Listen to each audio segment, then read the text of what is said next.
Hey kiddos. All right, we're starting our official curriculum for language arts today. So you all have a white workbook in front of you. Distance learners, your family picked them up earlier last week or late the week before. It's a big, thick, white workbook that says Into Literature on it, and it has a picture of a boy, and it's got like blue rings around it on the cover. Go and try and find that.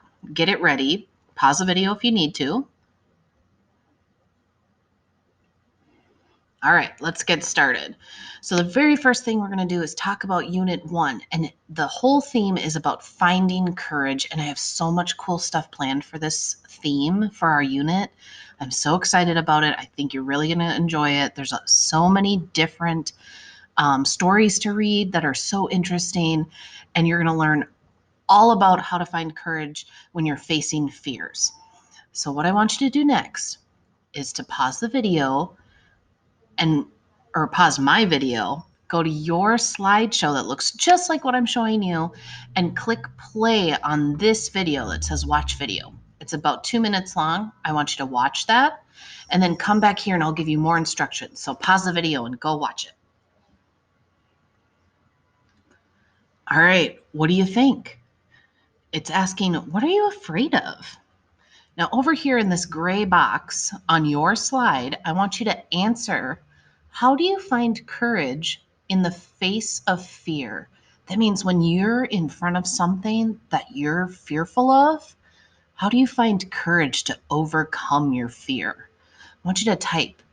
Try to type in really beautiful, complete sentences. Maybe try restating the question. Yeah, you remember learning all about that?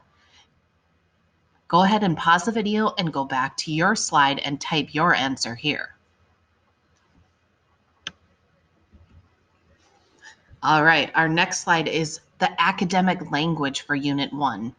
So every time we start a new unit, we're going to have some new academic language. Now, those are like the fancy words like analyze and evident, words that you're going to hear a lot now that you're in 6th grade, especially in language arts. So we're starting with some basic academic language. So what I'd like you to do is to take some time and read the academic language we'll be using in Unit 1 on the next 5 slides, and we'll go through those together. I'll also include a PDF copy of the slides, so if you'd like, you can print them off at home. Unfortunately, I did not have this prepared in time to give to my hybrid students ahead of time, so I'm sorry about that. In the future, my plan is to have it ready to give you, but this will do just fine. And then just make sure you're paying really close attention to the words that are new to you. Some of these are going to be really familiar and you might even know them and what they mean. But there's going to be several, that means a few, that are not words that you remember or understand or have even ever heard before. And that's okay. So let's just take a look at them together. So I use this as an example. Evident. It's an adjective. I put a little picture of emoji Miss B right there. What do you think it means? It means it's easily seen or understood, that it's obvious. It's evident that Mrs. Burton loves cats. Everybody knows it. There's no question about it, right? You can easily understand and know that I love cats. Factor. It's a noun. What do you think that means? Have you heard that before? Maybe in math you've heard that? So factor means someone or something that has an effect on an event, a process, or a situation. What's a good example? The weather was a factor in my decision to spend a lot of time outside this weekend. The sun had an effect on my choice of spending time outside this weekend. How come? Because it's going to be nice out, right? All right, let's take a look at the next one. Indicate. It's a verb. Now we know all about verbs. In my classroom, I do a lot of running in place to show you an action word, especially with all of our grammar lessons. What do you think it means? Indicate. means to point out or serve as a sign or symbol of something. Mrs. Burton was sure to indicate what our homework was for tonight. She pointed out what our homework was for tonight. Indicate. Similar. Ooh, I bet a lot of you know what this means. Similar. It's an adjective. That means it's a describing word. Take a look at the Bitmoji. Gives you a little clue too. Alike in appearance or nature, not identical, having features that are the same. Similar. How about Landon and Jaden have a similar appearance? They're a set of twins we have in our class. Similar appearance. That means they look a lot alike, but not quite identical. Like there's a little bit of a difference. They look similar. Specific. I bet you know this word too. We use this a lot. Be specific. Clearly defined or identified. So if a teacher asks a student, please be specific with your answer, that means be really clear. Make it obvious what your answer is. Make it super clear. How was that? See, that wasn't so bad. Just 5, right? Not so bad. All right. The next part we're going to do, you're going to need your Into Literature workbook. You can see a little picture here that Bitmoji Miss B is holding. Looks just like this. I want you to turn to page 5. You should also have a highlighter. If you don't have a highlighter at home, it's okay. You can use a yellow marker. You can use a pencil or a pen to underline. That's okay too. Whatever you've got, a highlighter is best, but no big deal. So how does a character develop a plot? So this is what we're going to do. We're going to read page 5 in your Into Literature workbook. You're going to highlight the words and their meanings from within the reading. These are the words I want you to highlight. Once my little taskbar goes away there, I want you to highlight character, plot, setting, and character development. So pause this video, go and read page 5, and as you're reading, highlight the words character, plot, setting, and character development along with their meanings in the book. When you're all done, come back here and unpause the video and we'll talk a little bit about them. Go ahead, go do it. Did you pause your video? Go pause your video.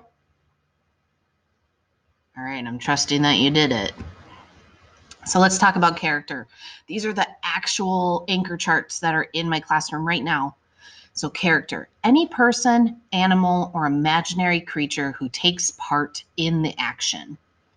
So I put some examples on our anchor chart. I put a person, I put a cat, obviously, right? And an orange one. It's got to be orange. And I put an abominable snowman, a yeti, little imaginary character. These are all characters that could be in a book or a movie or a magazine article. They could be a character, a person, animal, or imaginary creature who takes part in the action or the story. I also put some other characters that you might recognize, like Harry Potter. He's a character. Or Piglet and Pooh. They're characters. They're animals. Now, plot. It's a series of events. We're going to do a lot of plotting when it comes to reading our short stories and our novel studies. So this is just a little sample. This is what a plot looks like. It usually kind of starts like a mountain or like a low slope, and it gets higher and higher and higher until you reach the climax, and then it slowly goes down and levels off. And there's 5 different parts. There's the exposition or the hook, and that's the background information about the characters, and it's always at the bottom here. Now, as you slowly go up the mountain, it's the rising action. We're rising slowly. It's a series of events that develop the conflict or the problem. There's things that are happening that are leading to this big climax right here at the tippy top of the mountain. It's the turning point. That's when we've hit the top of the problem and we're heading towards the solution. Whoop, into the falling action. The events after the climax that lead to the resolution. So things happen after me. Whoa, got a little excited there and clicked my mouse. With the falling action, things go down, but they never quite get as bad as they were at the beginning, right? That's why I leveled it off kind of here in the middle. And then our resolution. It's the conclusion or the end to the story that reveals the solution to the problem or the conflict. All right, setting. Setting is the time and place in which the action occurs. The two questions you ask: when did it happen and where did it happen? I've got a couple of things that might stick in your brain to help you remember. So look at this guy. He's tapping his wrist like he's got a watch on saying, when? When? And then what about this adorable sloth? Where is he right now? He's like in a jungle or a swampy area. That's the where. Now, character development, that's where it all comes together. It's how characters change throughout the story. So when we're going through the plot, characters are going to change. They're not going to stay the same. Especially in this first story that we read called The Breadwinner, you're going to see a lot of changes happening.